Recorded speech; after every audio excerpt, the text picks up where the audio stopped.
Na na na na na na na na. Hey hey hey. Goodbye. Ah. 76ers just lost in the playoffs. Let's talk about it.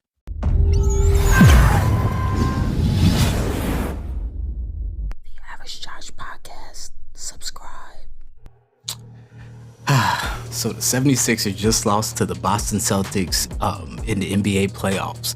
They lost by 24 points. The game was 112-88. And let's just talk about Jason Tatum, man. Jason Tatum, there were some people, like, I was listening to, I think his name's also Rusty Buckets. He actually did a video the other day where he basically said that Jason Tatum is not a superstar. Maybe Jason Tatum heard that video because that man went completely off today. I mean, there was no stopping Jason Tatum. He had like 51 points. Him and Jaylen Brown also had 25. So collectively they came together to score 76 points on the Sixers, and there was pretty much no stopping them.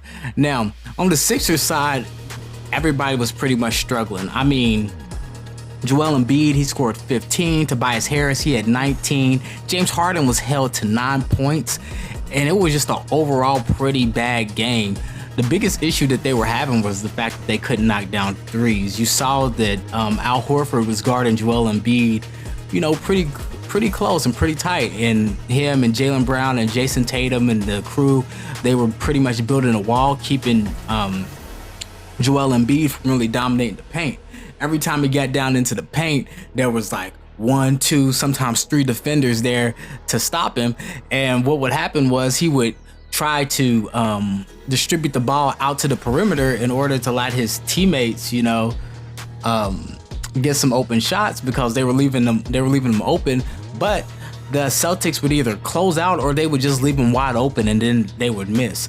So you would sit here, and that was the difference in the game. If you look at points in the paint, right, between the Celtics and the 76ers, it really wasn't that much difference. The 76ers had 42 points in the paint, and the Boston Celtics had 40 points in the paint. The big difference was the three-point percentage. Today, the 76ers, they shot 8 of 37 for 21.6%. And the Boston Celtics, mostly with Jason Tatum and Jaylen Brown, they scored a whopping 15 out of 33 for 45.5%.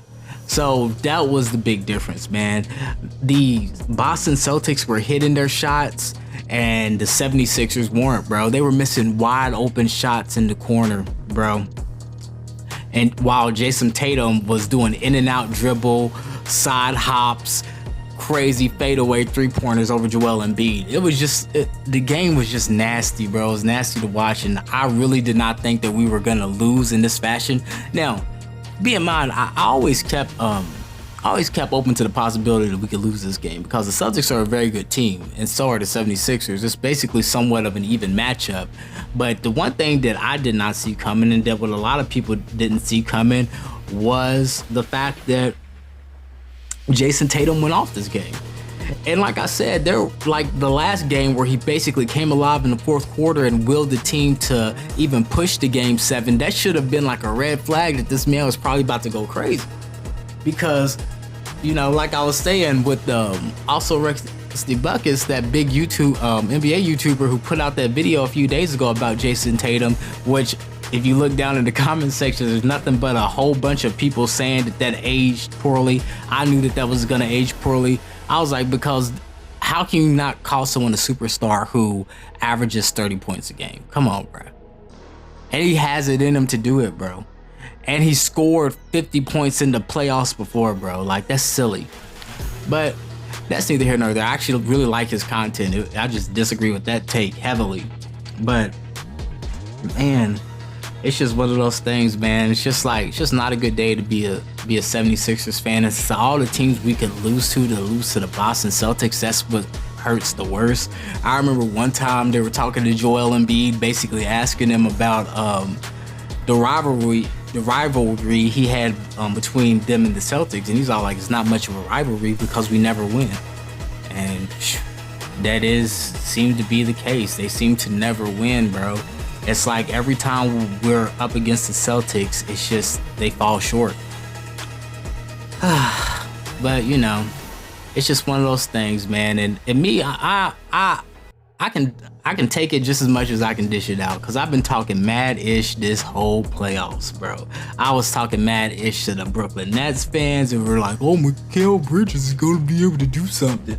I was talking mad-ish to the Boston Celtics fans, bro. I've been talking mad-ish to my brother because he's a Cavaliers fan. I got a friend who's a New York Knicks fan, bro. My other little brother, he loves the Warriors. So when Steph Curry and them got put out, boy, I was talking all types of ish. But it's like you get what you give in this world. So now it's time. They're already doing it. They're tagging me into little stuff on Facebook. I've got a couple text messages. It is what it is.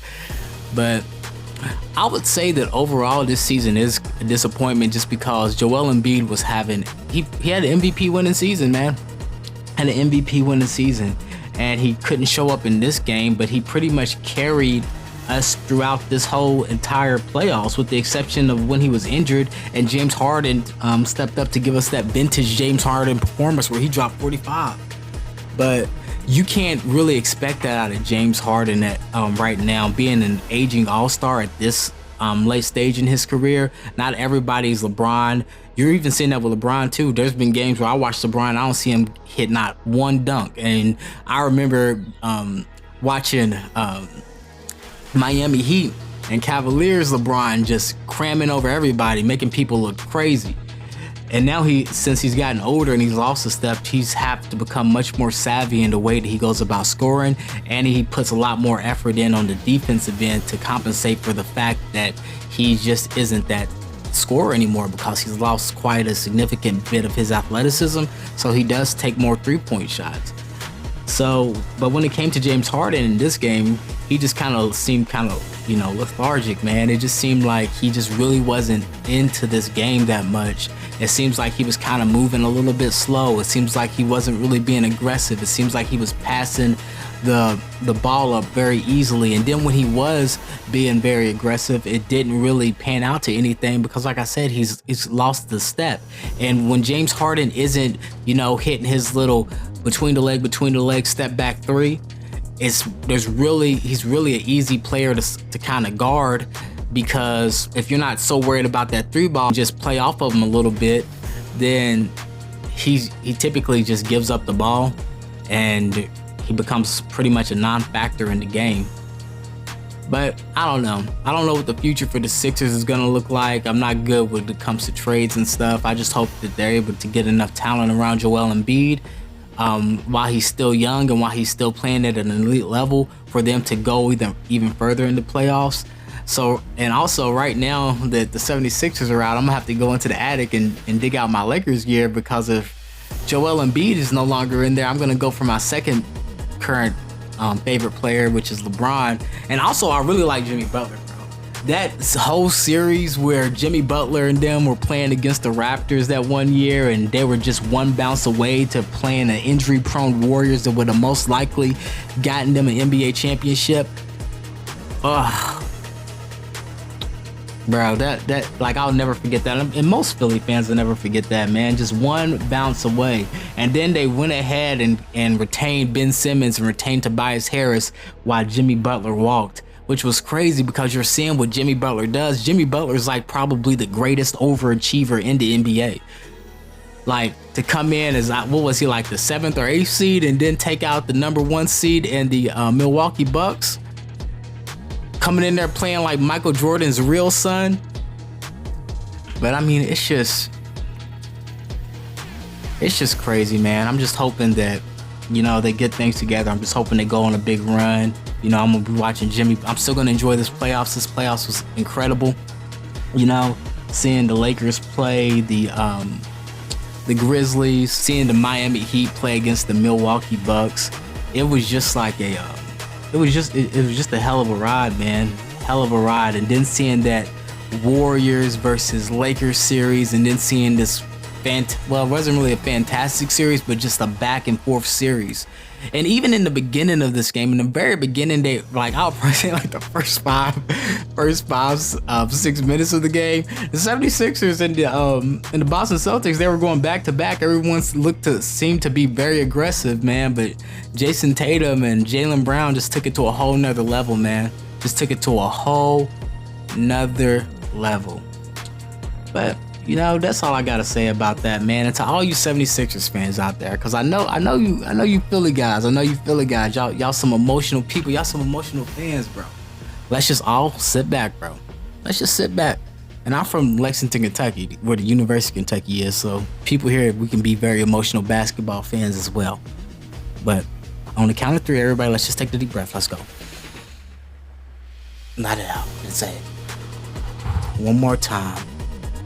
Say it with me. It is what it is. It ain't that big of a deal. It's just a game, man. It's just a game.